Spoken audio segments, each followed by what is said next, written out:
Dive in there, Francesca. Dive into the hair, wrangle it, whip it, zhuzh it.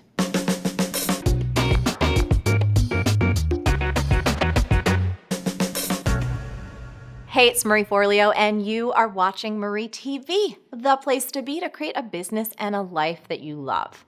You know, recently I came across this quote from Mr. Chuck Swindoll, and it really lit me up. Now, it's something that I've heard before, but for whatever reason, this time it really sank in. He says, "Life is 10% what happens to me and 90% how I react to it." Pretty powerful, right?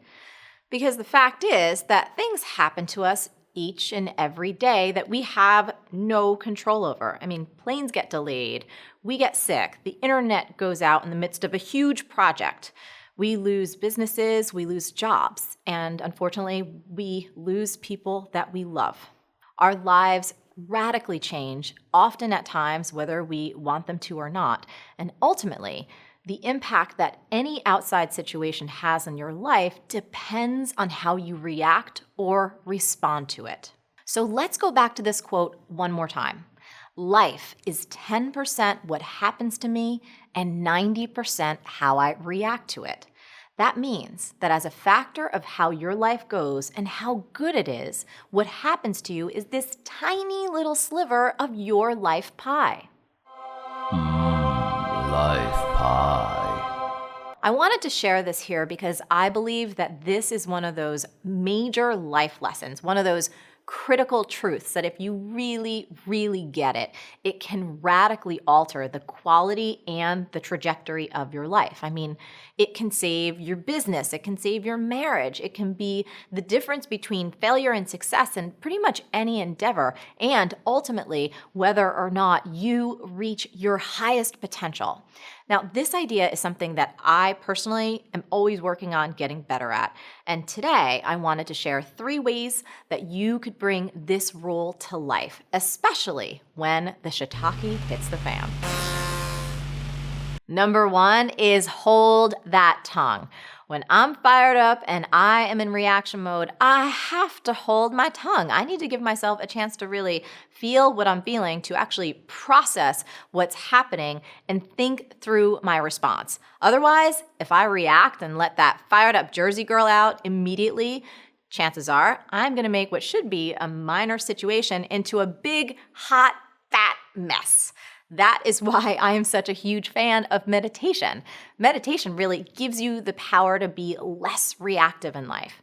You're going to have more control over your ability to chill out and hold your tongue, so when you're ready, you can actually respond more thoughtfully and appropriately.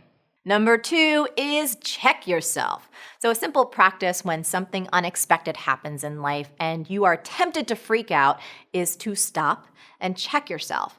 Ask, am I okay in this moment? Am I breathing? Is my heart beating? Is the ground still underneath my feet? If you can say yes to all 3, that means you are really okay right now. And in some ways, now is all there is. So for me, if I get panic on a brand new white comforter, or I get a flat tire on the way to the airport, or if I get a text that my dad's in the hospital, before I freak out and react to what's happening around me, I really try and practice and stop and ask myself, am I okay in this moment? And so far, thankfully, the answer has always been yes. And when I'm okay in this moment, my responses to whatever is happening come from a much more grounded and effective place. Number 3, say, and this is what I want. So I learned this little mantra from my man Josh, and it's something that he says often in his committed impulse class, specifically when he's making you do these crazy squats up on your tippy toes that make your legs shake uncontrollably. Oh, I want my mommy! This hurts. And this is what I want! One caveat, this tool is super effective for pretty much everything besides tragedy level events. I'm talking about traffic jams and tech trouble and lost credit cards and stuff like that.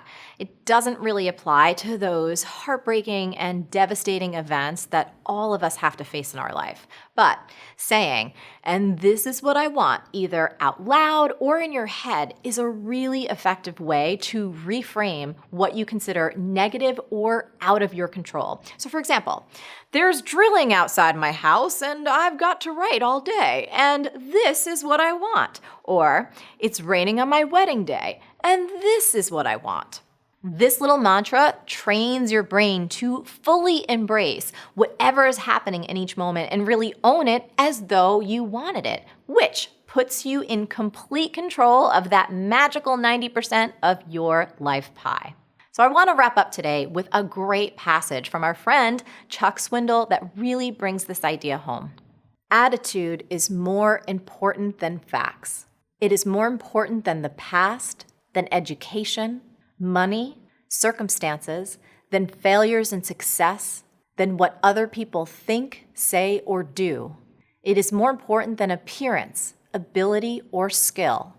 It will make or break a business, a home, a friendship, an organization. The remarkable thing is I have a choice every day of what my attitude will be. I cannot change my past. I cannot change the actions of others. I cannot change the inevitable. The only thing I can change is attitude. Life is 10% what happens to me and 90% how I react to it." Now, I would love to hear from you. What's a specific area in your life that a shift in your attitude, not circumstance, could make the greatest positive impact? Leave a comment below and let me know. Now, as always, the best discussions happen after the episode over at marieforleo.com, so go there and leave a comment now. Did you like this video? If so, subscribe to our channel. And I would be so grateful if you shared it with your friends. And if you want even more resources to create a business and life that you love, plus some personal insights from me that I only send in email, come on over to marieforleo.com and sign up for email updates. Stay on your game and keep going for your dreams because the world needs that special gift that only you have. Thank you so much for watching, and I'll catch you next time on Marie TV. B-School is coming up. Want in? For more info and free training, go to joinbschool.com. Oh, that's nice. I thought sharp like a raisin, tight like a pancake. Uh-huh. Because I'm keeping it Rizales. Peace in your crease. Bye.